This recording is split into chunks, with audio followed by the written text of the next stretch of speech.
How to Microsoft file PDF কীভাবে আমরা high আশা করি সবাই ভালো আছেন। আমরা এখন যেটা করব যে মাইক্রোসফট ফাইলগুলা মানে ওয়ার্ডের ফাইলগুলা পিডিএফে কীভাবে সেভ করতে হয়। তো আমরা শুরু করি। আমাদের মাইক্রোসফট ওয়ার্ড যে ফাইলটা করছি বা যে ডিজাইনটা করছি সেটাকে আমরা পিডিএফে সাজাবো। সেটা যে কোনো ধরনের ফোল্ডার হোক, ফাইল হোক, যে কোনো ধরনের ডকুমেন্ট হোক বা ডিজাইন হোক, বা আমি একটা ডিজাইনটা এটা পিডিএফে বানাবো।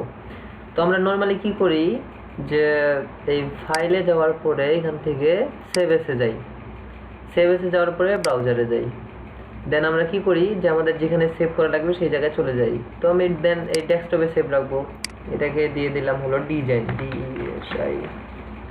ডিজাইন। হ্যাঁ, তো দেন আমরা সেভ দিয়ে দিই। তো এটুকু না করে আমরা কি করবো, সেভ এস টাইপে ক্লিক করে দেন এখানে পিডিএফ, দেন ওকে, আমাদের পিডিএফ সেভ হয়ে গেছে।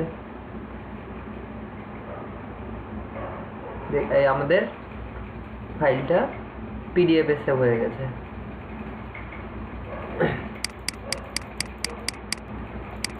একবারে খুব ইজি। তো আমরা আরেকটা যেটা জিনিস শিখবো, এটা পিডিএফে সেভ করা পারতেছি, দেন আরেকটা জিনিস যেটা শিখবো সেটা হচ্ছে যে পাসওয়ার্ড প্রোটেকশন।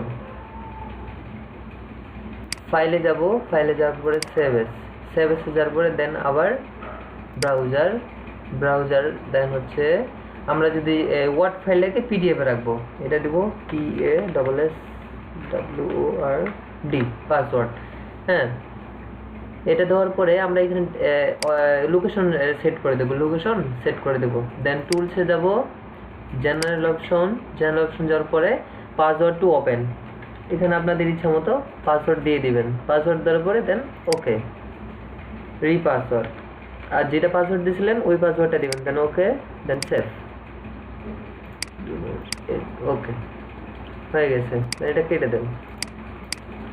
এই যেটা আমরা পাসওয়ার্ড দিয়ে সেভ করলাম সেটা পাসওয়ার্ড চাচ্ছে, পাসওয়ার্ড না দিলে ওপেন হবে না। এটা অনেক উপকারী একটা জিনিস। হ্যাঁ, আর আমাদের যেটা পিডিএফ করছিলাম সেই পিডিএফটা। থ্যাংক ইউ, ভালো থাকবেন সবাই।